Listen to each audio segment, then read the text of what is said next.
pastor, sister, like nobody in here should be calling Eric, Pastor Eric. That's just, nobody in here should be doing that. Like, it's just a place of honor. Just kind of give you a reference. Pastor Eric stayed like right next door, right across the street from me. And I probably been over his house maybe like 5 times. Like, I don't go over there to hang out. I don't try to get close with him because I need to remember that there's a separation to where I need to honor him. So I don't want to get too comfortable with him to that degree to where I forget to honor him. And you think that it's hard to be under authority. Try being in authority. Just try being in authority. You have no idea what it is to be in authority. You have no idea the type of pressure it is under authority, right? And I'm just gonna kind of say this, right? Moses, oh my God, I'm studying Moses. I want to read that book when I watch that movie. Them in the wilderness, first of all, they was in the wilderness. Moses had been called to lead them to the wilderness. Should have been a 7-day trip that ended up to be 40 years. But it been a 7-day trip. Moses was released these people, right, to bring them to the promised land. Right? So Moses was over these people. He was over all these people. And all these people did day after day was murmur, was complain. So imagine you have to pass Eric and sitting there with all the complainers. Nobody want to do nothing. And he had to walk in love, right?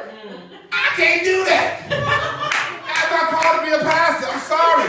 I can't, because I have one member. I'm just saying. But I'm just trying to get you guys to understand this, right? Come on. God kept doing miracle after miracle, and no matter what, they still wanted to see more. Which let me know that people desire to be under authority, whether they want it or not. I tell you an example. My son called me the other day, right? He'll call me when I gotta call him. But when the internet was off, why you call me? Because he called his authority, right? He didn't want to take authority over that. When there was a little flood in the basement, guess what they called it? They called me. Why are you calling me? Right? You want to be in authority, but no, now you want to be under authority. Right? So I'm just saying, right? It's the same thing. So here's the thing. God told Moses, two times, the people in Egypt were traveling to the wilderness, they needed water. So the first time, God told Moses to strike the rock. He struck the rock and the water came flowing out, and the people who drink water, right? Talking about being in authority, right? Y'all have no idea. The second time, the same thing happened. The people wanted water, right? God told Moses to speak to the rock. Right? He told him to speak to it because he's trying to build up their faith. But Moses, under the authority, struck the rock again. Because he was so mad at me. He put himself in authority at that point. He put himself in authority and struck the rock because he didn't put himself under because God told him to speak to it. Because if he'd have spoke to it, that would have made them believe in God more, because that's a miracle to speak to a rock and then water come out, right? Yes, it was a miracle to striking the water come out, but imagine speaking to it and the water start flowing. So he needed them to believe. God was training them to honor him and do all this stuff that sound crazy, like it's raining bread, all type of stuff. Think about this. You don't believe in God for all that?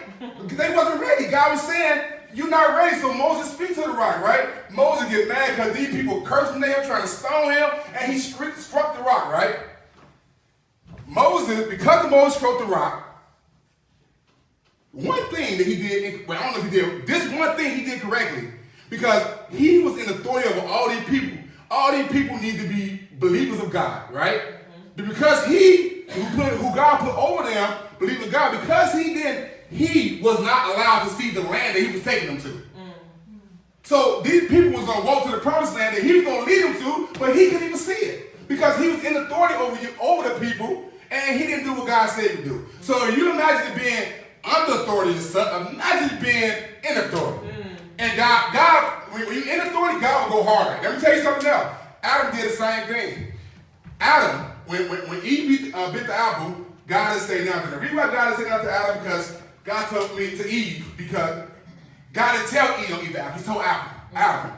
So he waited till Adam bit him, then he came, right? Bit the apple, then he came. Think about, here is Adam. God gave him the promised land. He gave him the Garden of Eden, gave him the promised land. And the one time he disobeyed God, God kicked this man out the promised land. Because he was in authority over that land. He was in the authority of how everything went in that land. So, again, You complain about being under authority, imagine about being in authority. Pastor Eric is responsible for everybody's soul in. And when I mean that, I mean that he's responsible to speak what God is speaking to him, to us. If he's misleading us, or if he's telling us what he wants us to believe, God is going to hold him accountable for what he's telling us. So again, if you think under authority is sad or bad, you should be in authority.